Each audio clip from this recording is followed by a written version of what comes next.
Uma delas é qual a sua avaliação da participação da Igreja Católica no enfrentamento da pandemia do Covid-19. Eu vejo que é uma participação de grande apoio, né? De apoio aos órgãos de saúde pública no que se refere à conscientização da população, a conscientização das medidas de higiene, a conscientização em relação à solidariedade, né? Então esse é um momento de profunda solidariedade com as pessoas mais idosas, com as pessoas mais doentes, e esse é um papel muito bonito que eu vejo da igreja, né? É um papel fundamental que já faz parte da essência, né? Da Igreja Católica. Então, transmitir a fé e a esperança, né? Focar na fé e na esperança, mas não é a esperança de esperançar, né? De ficar sentado esperando que alguma coisa aconteça, mas de fazer efetivamente, né? Então, é o momento dos mais jovens ajudarem os mais velhos, de não os deixarem sozinhos, mas ao mesmo tempo tomar o cuidado dessa forma de relacionamento. Então, um subproduto muito bom e que faz parte da essência da Igreja Católica, né, que é o exercício da fé e da esperança, né? Então, motivar as pessoas para a atividade solidária, né? Então, nós vamos ter muito desemprego, muita fome, né? E isso, a solidariedade dos mais ricos para com os mais pobres, né? Está junto com a comunidade, incentivando esse papel, né, fundamental que é o exercício do amor ao próximo, né? Tem algumas sugestões do que podemos fazer a mais, né? Então, eu acho que novos hábitos têm que surgir. Então, eu brinquei com a questão do álcool gel, né? O álcool bento, uma forma de incentivar as pessoas, de educá-las, né? Essa é uma maneira, são coisas novas que eu acho que os senhores que convivem de uma forma tão próxima com a comunidade, vão encontrar, com certeza, de forma original, como incentivar os hábitos de higiene, a necessidade de fazer a desinfecção rotineira desses ambientes, né? Com certeza, eu não acho prudente ainda nesse momento voltar com as celebrações, porque o acúmulo de pessoas, principalmente pessoas mais idosas, pode facilitar nesse momento que nós ainda estamos em fase de aceleração da epidemia, apesar de contida aqui em Belo Horizonte, em Minas Gerais, né? O vírus está aí, né? Ele está contido em função da grande disciplina da população de se manter em casa, em função do fechamento de comércio, de shopping center, de jogo de futebol, de praticamente tudo, né?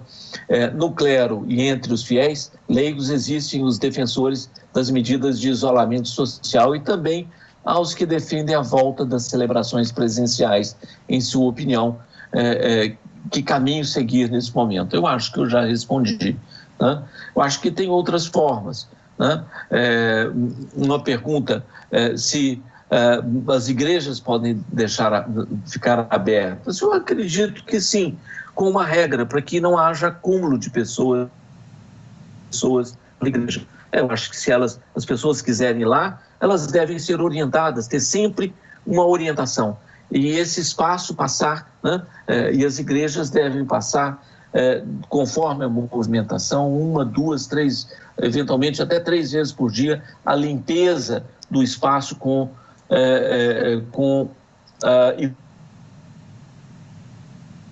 água sanitária, é relativamente barato, diluir um copo em 20 litros de água, um copo de água sanitária em 20 litros de água e passar em todas as superfícies. Lembrando que as superfícies metálicas podem ser corroídas pelo hipoclorito de sódio. Evitar passar em metal. Em metal, usar álcool a 70%. Ou algumas outras substâncias que nós usamos em um hospital à base de quaternário de amônio.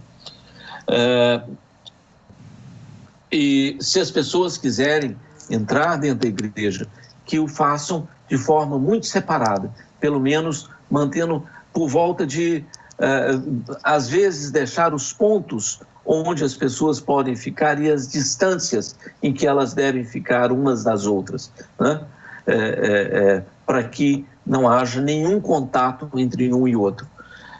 Então, as próprias celebrações nesse momento, na medida que forem retornando, né, no momento oportuno, eu vejo que a própria celebração, o cumprimento das pessoas, ele deve mudar, porque o toque, ele transmite, né, e a proximidade, ela não é desejável nesse momento. Então, por isso que eu estava dizendo que os senhores são muito mais capazes do que eu de criar formas de celebrar criativas e que não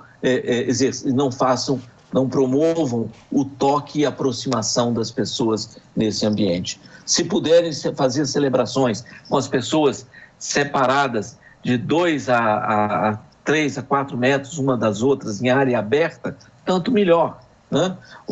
Mas reunir grande número de pessoas em um mesmo espaço, independentemente de ser fechado ou aberto, não é aconselhável nesse momento.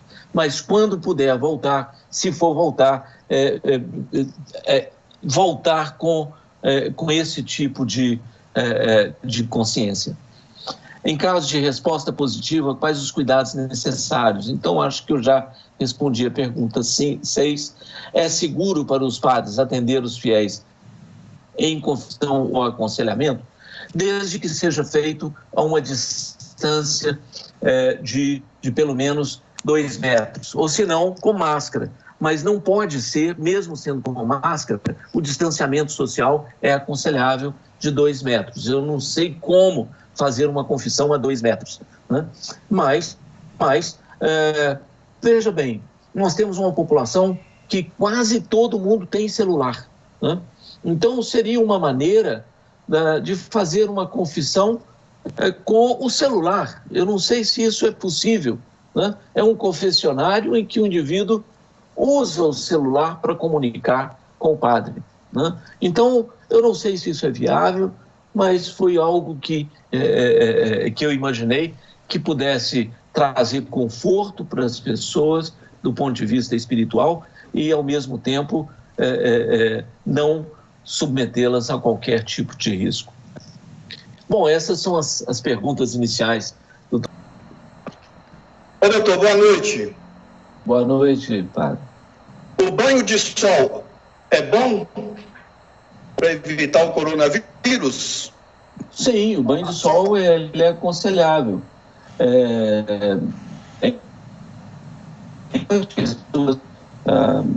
A vitamina D participa dos mecanismos de defesa nossos. E expor-se ao sol em horários entre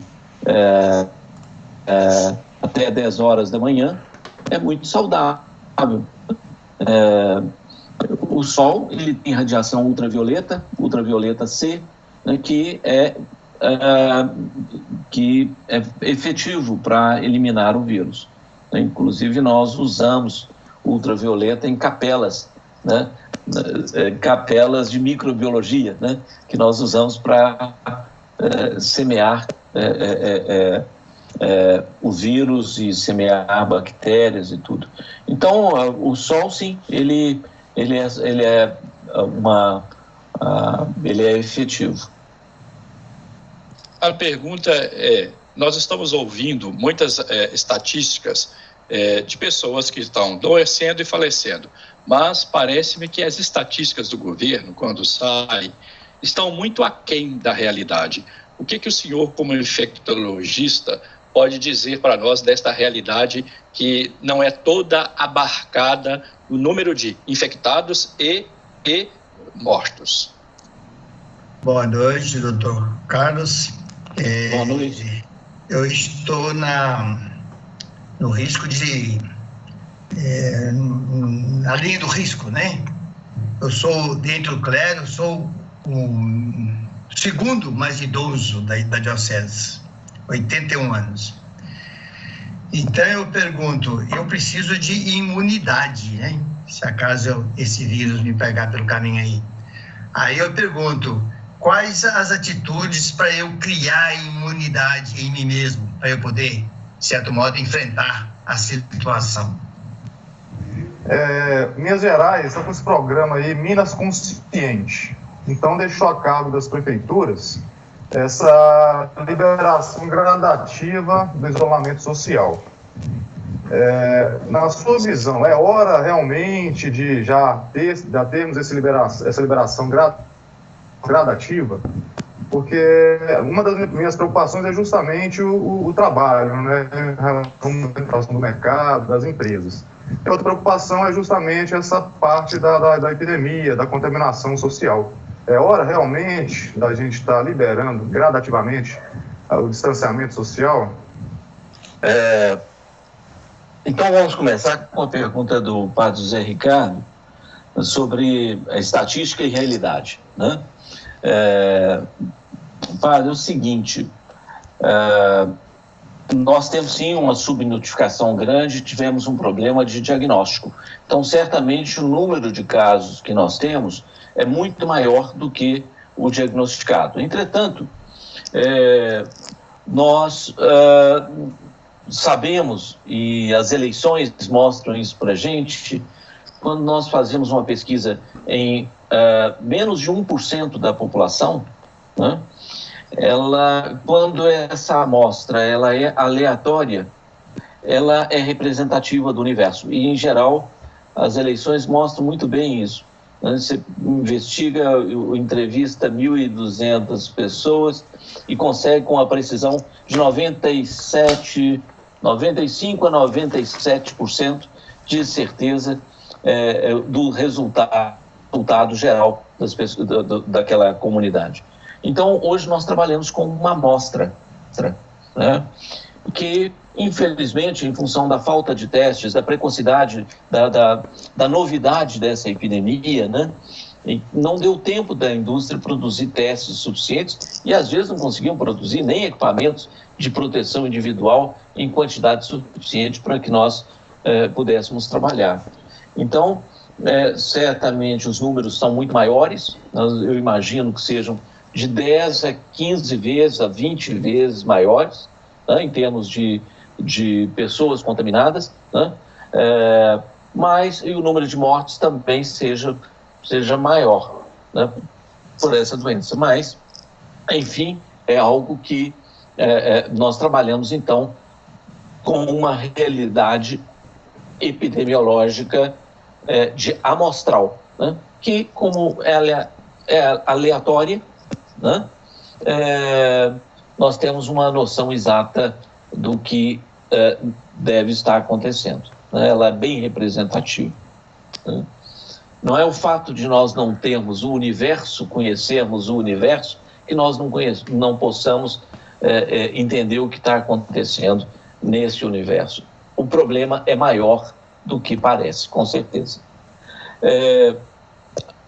O padre Odilon, né, perguntando sobre a imunidade, né? Quais as medidas para para melhorar a imunidade. Primeiramente, é fundamental tratar e manter bem controlado doenças de base, hipertensão, diabetes, né? Se usar cigarro, evitar a companhia de pessoas que fumam, porque você acaba virando um fumante passivo, né? Praticar atividade física, né, é importantíssimo. Infelizmente, a atividade física é algo que você tem que praticar a vida inteira, né? Não adianta porque a atividade física aumenta a capacidade de resposta imunológica. Então, é algo que eu recomendo para todos, né? Atividade física regular, né?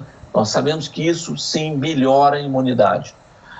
Alimentos, remédios que melhoram a imunidade, são, a grande maioria, panaceia, né? Então, quase tudo é maravilhoso com gengibre, né? Então, existem essas crenças que são muito mais mitos, né? Tudo com mel, gengibre e própolis, né? É algo que todo mundo incentiva o uso, né? Própolis é um negócio horrível, um gosto horroroso. Eu não detesto própolis, já provei algumas vezes e nunca vi trabalhos consistentes de que isso de fato aumente a imunidade, né? Os trabalhos são sempre muito pouco consistentes do ponto de vista científico. Então, é uma alimentação saudável, é uma alimentação, é um sono adequado, né? É um sono adequado, dormir pelo menos 7, 8 horas, né? Evitar bebida alcoólica, né? Em excesso, evitar ambientes e vacinar-se. Está aí uma ótima, né, maneira de melhorar a imunidade. As vacinas são o personal trainer do nosso sistema imunológico. Então, as pessoas acima de 50 anos e quem frequenta ambientes com o maior número de pessoas não pode deixar de se vacinar contra a influenza, né? Então, a vacina de influenza está sendo dada nos postos de saúde do país inteiro. Então, todo ano vacinar contra a influenza. Esse ano antecipou a vacinação de forma muito adequada, né? Então, não deixar de vacinar. Pessoas acima de 50 anos, vacinar contra pneumococo. Tomar a vacina pneumo 13 e depois tomar a vacina pneumo 23. São duas vacinas, né? Pneumocócica, a pneumo 13 e 8 semanas depois a pneumo 23.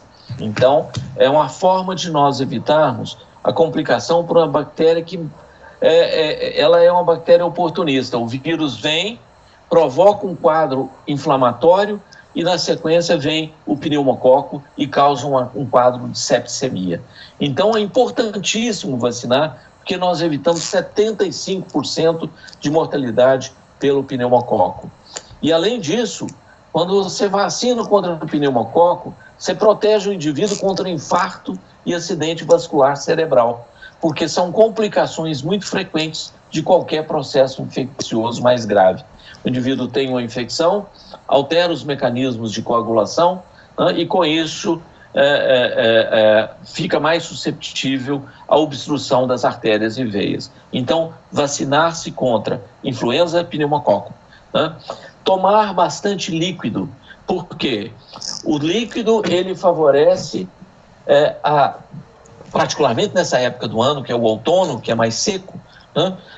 Favorece o ressecamento das vias aéreas e facilita infecções por vírus e, na sequência, por bactérias. Então, tomar muito líquido, exatamente o que o Dom Marco Aurélio está fazendo agora, né? Pelo menos 2 a 3 litros, 2,5 litros a 3 litros e meio de água por dia. E se a pessoa estiver exercitando, às vezes muito mais, né? Se estiver celebrando uma missa e tiver muito quente, né, para cada 1 hora de missa, 1 litro de água, né? Então, isso é muito importante, né? Para evitar cálculo renal também, né? Quem toma 3,5 litros de água por dia praticamente fica livre de cálculo renal. O importante é isso. Eu não sei se eu respondi o senhor, Padre Gilon, um prazer enorme, viu? Ou seja, tem muito jeito de melhorar: alimentação saudável, atividade física, hidratar-se bem, vacinar-se, né? E controlar hipertensão, diabetes ou qualquer outra doença crônica. Muito obrigado. Bom, um prazer. E, por fim, uma pergunta importantíssima sobre o Minas Consciente, a liberação da economia versus a manutenção do distanciamento social. Nós sabemos que a economia está fragilizada, vai ficar mais fragilizada ainda, e ficaria muito mais se não fosse o isolamento social, né? Então, o isolamento social, ele é fundamental, e as outras epidemias que nós vivemos, os locais que não fizeram isolamento social e não protegeram a sua população, tiveram uma recuperação econômica muito mais demorada, muito mais penosa do que aqueles que protegeram a sua população. Então, se nós quisermos, de fato, preservar a economia, e nós temos que lembrar que a economia, ela é em função das pessoas, né? Uma economia que não existe em função das pessoas, né? Ela é alguma coisa que não é ética, né? Então, a ética econômica, ela não é para o enriquecimento de um ou outro, mas da comunidade, da sociedade, né? Da humanidade. Então, nós devemos preservar primeiro as pessoas, né? Claro, prestando atenção na economia. O Minas Consciente, ele tem essa função também de preservar a economia, né? Agora, se estamos no momento ou não, isso, como eu disse, nós temos várias epidemias no mesmo país. Nós não temos uma epidemia só, né? Então, nós temos a epidemia de São Paulo, das grandes cidades, e vão ter das pequenas cidades ao longo dos próximos meses e anos. Então, daí a necessidade de cada local manter uma vigilância epidemiológica muito grande, sendo que as igrejas são um termômetro disso, né? Vocês percebem claramente, né? O número de pessoas convivem com isso, né? Com pessoas gripadas circulando nas igrejas. Então, e sabem disso pela atividade pastoral suas, então vocês conhecem as pessoas e sabem das pessoas que estão ficando doentes, às vezes melhor do que o sistema de saúde da própria cidade. Então, cada cidade tem que avaliar, né? Isso, cada cidade tem a sua liberdade de exercitar seu plano de flexibilização do isolamento social. Em Belo Horizonte, nós estamos sofrendo uma pressão muito grande, né, dos comerciantes, né, e que eu brinco, né, que comerciante pressionando antes da hora é vendilhão do templo, né? Então, não pode, os vendilhões do templo, eles têm que respeitar, né, a população do local onde eles ganham a vida. Então, nós respeitamos o comércio, mas a vida em primeiro lugar. Então, nesse momento em Belo Horizonte, a minha sugestão é que não há espaço para flexibilização ainda, né? Algumas atividade física, por exemplo, feito de forma organizada, né? Não em academias, porque academias são fechadas, você não garante distanciamento social em academias, né? Mas eu sou um ciclista, sou apaixonado por ciclismo. Como é que eu faço ciclismo, né? Primeiro, eu faço ciclismo, se vocês perceberem bem, vocês vão ver lá no fundo da minha casa uma bicicleta. Eu pedalo dentro de casa, vocês estão vendo ali, ó, tá? Lá no fundo vocês estão vendo uma bicicleta. Ali eu pedalo em Madrid, Roma, em qualquer lugar. Então é um pedal virtual, né? E quando eu tenho que sair, né, de bicicleta, porque às vezes eu saio de bicicleta, né, eu pego meu carro, boto a bicicleta dentro, vou lá para lá perto da cidade administrativa e vou sozinho pela estrada, pedalando. É perigoso, é muito perigoso, mais perigoso do que coronavírus, né? Mas eu não posso deixar de praticar o esporte, mas sem colocar em risco ninguém, a não ser eu mesmo, né? Então, eu saio sozinho, pedalo na estrada lá, os meus 40, 50, 60 quilômetros, né? Volto tranquilo para poder pedalar e continuar a minha vida, né? E controlar a minha pressão arterial, a minha glicose, né? Porque eu também acabo me transformando, se eu não fizer isso, em paciente de risco para o coronavírus e para várias outras complicações, né? Algum risco nós corremos de fato. Então, eu acho que eu respondi essas... Não sei se eu respondi. Se eu não respondi, eu fico à disposição para outras perguntas. Muito obrigado, doutor Carlos. Eu acho que sim. Se água realmente ajudar a imunidade, um dos membros do clero mais imunes é o Dom Odilon. Ele é um exemplo para a gente, ele sempre anda com a garrafinha d'água. Isso aí, Dom Odilon. Parabéns.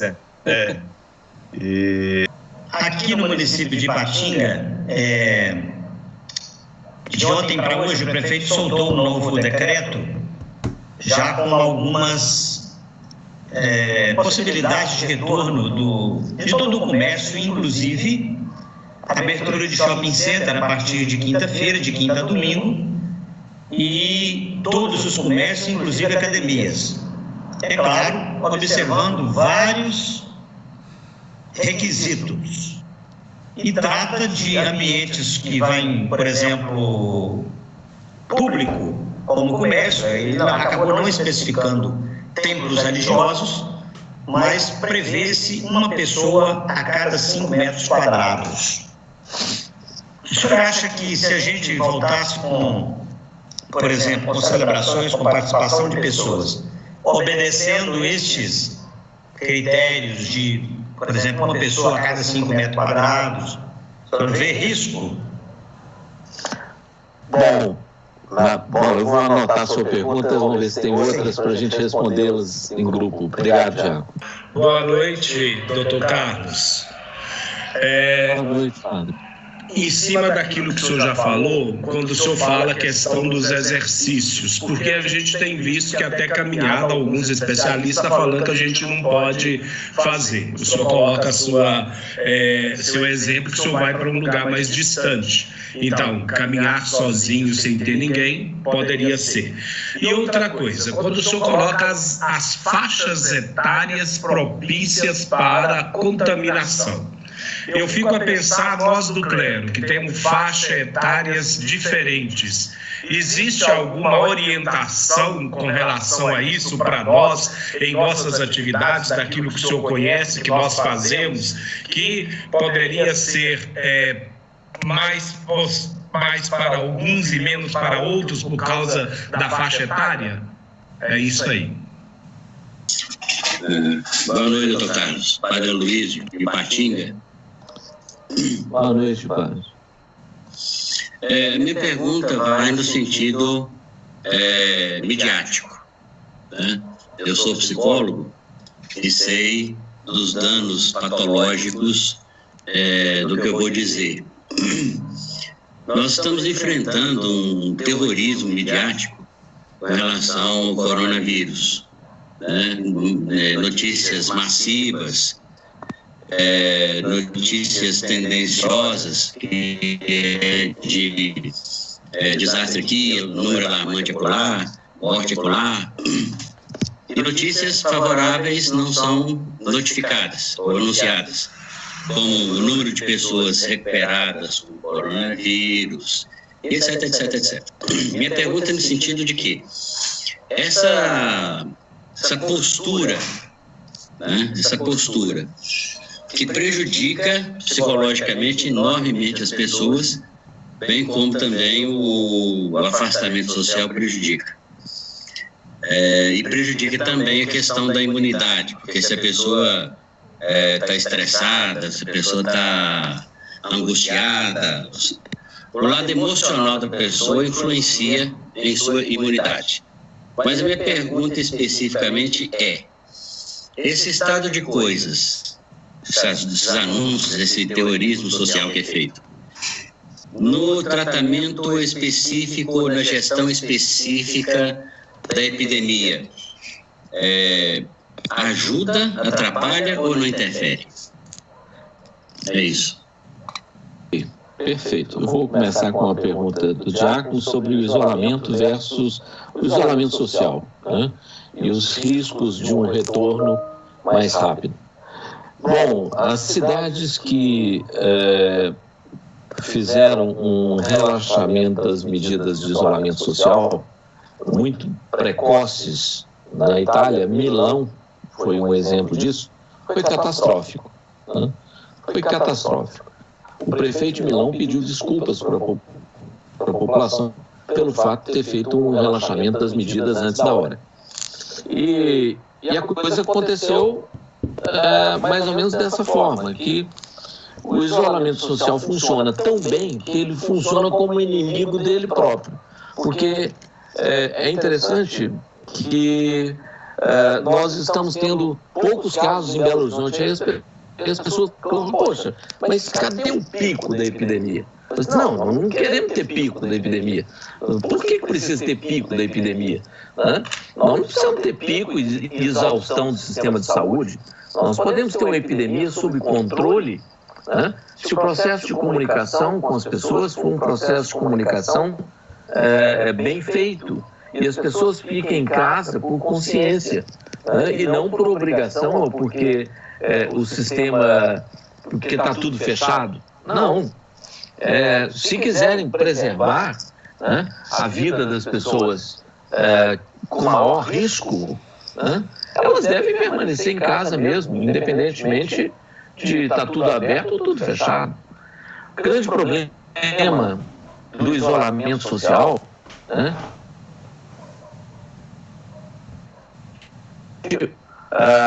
o sucesso que ele tem.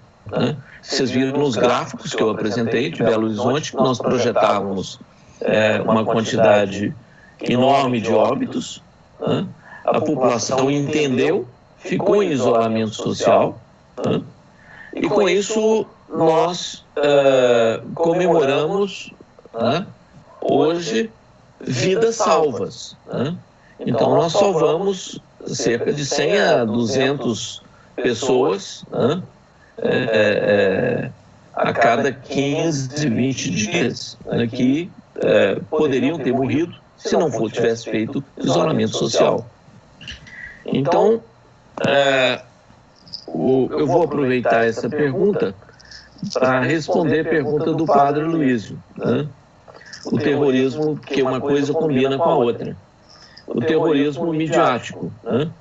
Bom, existe uma questão de terrorismo midiático e o negacionismo epidêmico.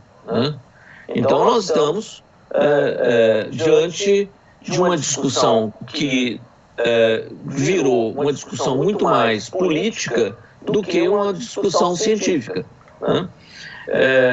A discussão política, ela prega o negacionismo, que é a postura do nosso presidente, de simplesmente negar um problema. Morrer, as pessoas vão morrer mesmo, e daí? Mas espera aí, não é assim. É uma questão de princípio. Então, porque as pessoas vão morrer, precisam morrer agora? Não tem uma forma de evitar isso? Não tem uma forma de contornar? Tem sim, nós sabemos que tem. E nós estamos vendo que tem. Belo Horizonte é uma cidade hoje que, comparado com o restante do país, ela está entre as 5 com menores exaustão do sistema de saúde. Então, preservar o sistema de saúde, a vida dos próprios profissionais de saúde é fundamental, porque num sistema superlotado, quem tem que atender e quem tem que fazer e salvar a vida das pessoas que estão lá, às vezes em condições muito ruins, colocando a sua própria vida em risco, são os profissionais de saúde. Então, é muito cômodo. Quem usa o sírio-libanês fala assim, não tem problema nenhum, não tem problema porque ele pode se internar em qualquer lugar desse país, né? Eventualmente ir para fora para poder fazer uma ponte safena, não precisa ficar aqui, mas infelizmente em qualquer lugar que as pessoas forem fazer uma ponte safena hoje, elas correm o risco de pegar um Covid dentro do hospital e morrerem, porque 20% das pessoas que se submetem a uma cirurgia e pegam Covid dentro do hospital, 20% a 25% morrem, né, em função desse Covid, porque é uma coisa agravando a outra. Então, o terrorismo midiático ele pode existir, porque a imprensa nunca, assim como nós, nunca havíamos vivido uma situação semelhante, né? Então, essa é uma coisa que, eventualmente, até ajuda as pessoas a ficarem em casa. Então, vendo, né, que o prefeito de São Paulo mandou abrir 15 mil covas, né, comprou 20 mil caixões, né, vendo que as pessoas estão sendo enterradas umas sobre as outras em Manaus, né, isso, de fato, assusta, né? Nós nunca vimos isso antes. Vendo que as pessoas na Itália, os caminhões do Exército levando as pessoas para enterrar em vala comum, isso não é fantasia. Isso é realidade. Isso aconteceu em Milão, que abriu suas portas mais cedo do que poderia abrir. Então, nós não vivemos hoje, não estamos diante de um problema que seja um problema simples, comum. Não é um desafio. É uma doença que leva cerca de 15% das pessoas para o hospital, 5% delas para terapia intensiva, e dessas 5%, 50% morrem. Então, é um problemaço de saúde pública, e que negá-lo é simplesmente desconhecer uma realidade epidemiológica. Agora, o uso que a imprensa faz disso, se isso deixa as pessoas angustiadas, com certeza deixa. Agora, nós temos, e esse é um papel que eu vejo nosso enquanto profissional de saúde, da igreja, de gerar e fazer aquilo que eu estava citando, que é o exercício da fé, o exercício da compaixão, o exercício da solidariedade, e principalmente da esperança, mostrar para as pessoas que há esperança, e isso porque ciência trabalha junto com fé, com esperança. Não tem nenhum cientista que não tenha esperança de resolver esse problema, se não tem um medicamento adequado, nós temos isolamento, distanciamento social, nós temos forma de fazer isso nas empresas, na indústria, e formas de fazer a economia funcionar de forma harmoniosa com a preservação da vida das pessoas. Então, é assim que eu vejo esse problema que o senhor pontuou muito bem, o dano psicológico numa epidemia, ela é terrível. Eu estou com minhas duas filhas, uma de 6, outra de 10 anos, dentro de casa há mais de 40 dias, 45 dias. Isso é ruim do ponto de vista psicológico para elas, para minha esposa, e o risco de eu trabalhar e ir ao hospital e voltar, isso gera mais angústia e medo, mas o medo ele é um impulso para que as pessoas se protejam, não é o medo pânico de que eu não consigo fazer mais nada, não é o pânico, é o medo é necessário para a preservação da vida, e eu acho que a imprensa ela pode pecar, mas eu prefiro uma imprensa livre do que a imprensa da China, que pegou aquele médico, um governo totalitário, que pegou o médico que falou que estava tendo um problema inadequado e joga esse médico dentro de uma prisão, né? E exerce uma pressão sobre ele para ele não falar nada, né? E a China já tinha feito isso antes na SARS, ela escondeu uma epidemia, ela escondeu o MERS, na época do MERS, e escondeu agora também. Ela não colocou de forma muito clara o que de fato aconteceu.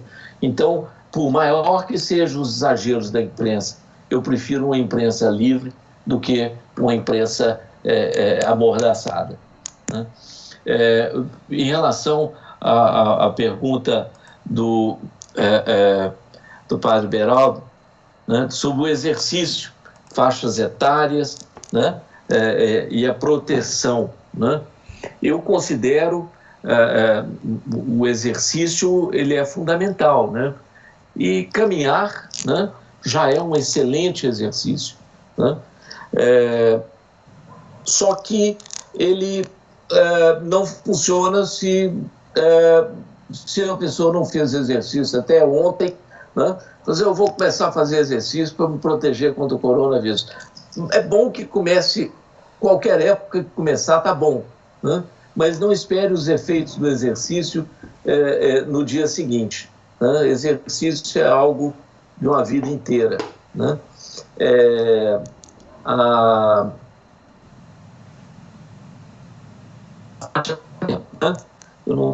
Em relação à proteção, né, eu vejo que a necessidade de uma celebração atualmente com máscara, né, é o que eu uso dentro do hospital. Hoje, em qualquer lugar que eu vou circular, eu vou com a minha máscara, né, uso máscara.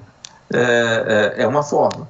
Ando com o meu potinho de álcool gel, né, qualquer coisa, e toda hora eu estou passando álcool gel na minha mão, né? E eu acho que essa é uma prática, é uma mudança de hábito que tem que acontecer daqui para frente, né? O contato, a própria comunhão, eu não sei como pode ser feito para que as pessoas não se aproximem, né? Mas com certeza deve ter uma maneira das pessoas manterem uma distância uma das outras. Eu acho que isso tudo tem que ser pensado, tem que ser planejado, né, tem que ser exercitado, né, e corrigido na medida que a vida for andando, né? Então, eu vejo esses pontos como sendo fundamentais. E caminhar num local onde não tenha ninguém. É muito difícil, numa cidade do interior, o padre caminhar sem alguém o chamar para uma conversa, né? E é sempre bom, né, a gente sentar, conversar com as pessoas, né? A interação, ela é fundamental, né? Mas nós estamos interagindo aqui, né? Eu me sinto tão à vontade aqui com os senhores quanto se nós estivéssemos juntos, né? Claro, junto é muito mais quente, muito mais caloroso, né? Mas o calor que a gente tem é o calor da alma, do espírito, da vontade de estar junto, de comunicar e de expressar aquilo que a gente pensa, né? A gente comunica com a alma, né? Comunica com o espírito antes de comunicar com a palavra, né? Então é isso.